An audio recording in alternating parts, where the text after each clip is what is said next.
Rush, Arkansas was never just a mining town. It was a dream. At its peak, thousands carved out a life in these hills, chasing fortune underground. Today, only the wind and the ruins remain. This isn't a ghost story. It's a story about what we leave behind.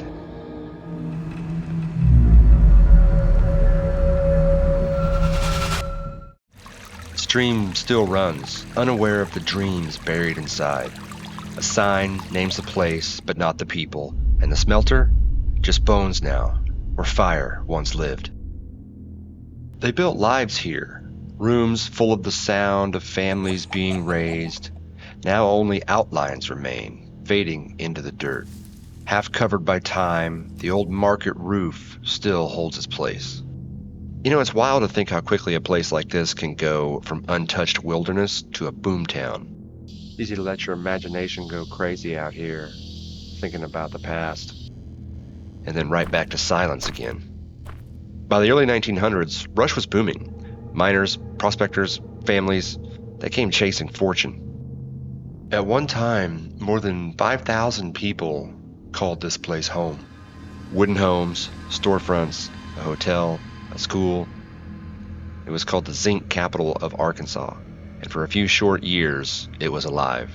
You can still feel it, not in the buildings, but in the spaces between them. Like the town is holding its breath. It carved into the bluff by hand, blasting through limestone to reach the ore. The Morning Star mine never slept. Day and night, men descended into darkness with nothing but lanterns and grit. The work was hard, the pay was thin, and for some, it cost them everything. I try to picture what it must have felt like to step into that dark every day, knowing you might not come back out. What was life like, living in a town like this? We don't have names for every man who died here. No marble markers or bronze plaques, just stories, passed down in whispers. The mine kept its secrets. There's something humbling about that. These were real people, and time just erased them. The zinc pulled out of these hills helped fuel World War I. But when the war ended, so did the demand. Prices dropped, mines closed, and the people who built Rush left it behind. We always think the past fades slowly, but sometimes it vanishes all at once. What's left today is fading fast. A rusted rail track swallowed by moss, stone steps that lead to nowhere, foundations where children once played, a market falling to ruins. The forest didn't erase Rush, it buried it in silence.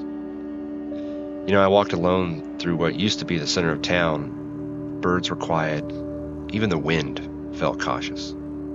Stand here long enough and the quiet gets loud. The wind doesn't just blow through the trees, it carries memory. Not ghost stories, but echoes of real lives, real voices, real sweat. You start to feel like a guest in someone else's story, like you shouldn't speak too loudly. It's pretty eerie even on a sunny summer day. This was never just a mining camp, it was a home for dreamers, for laborers, for children, for people who thought they were building something that would last forever. And maybe in a way, they did, just not how they expected. Now, their houses are gone, the mines are sealed, and what remains is a trail.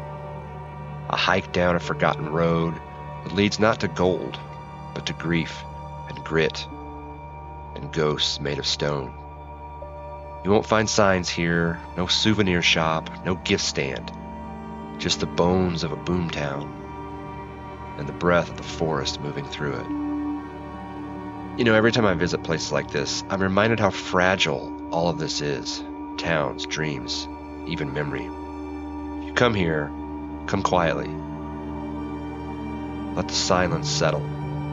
Let the wind say what words can't. And if you hear something you can't explain, maybe it's the wind, or maybe it's what's left of the men who dug this place into the earth.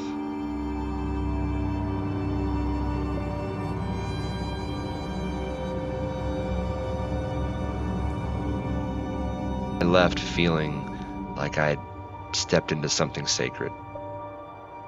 Rush is gone, but the land remembers.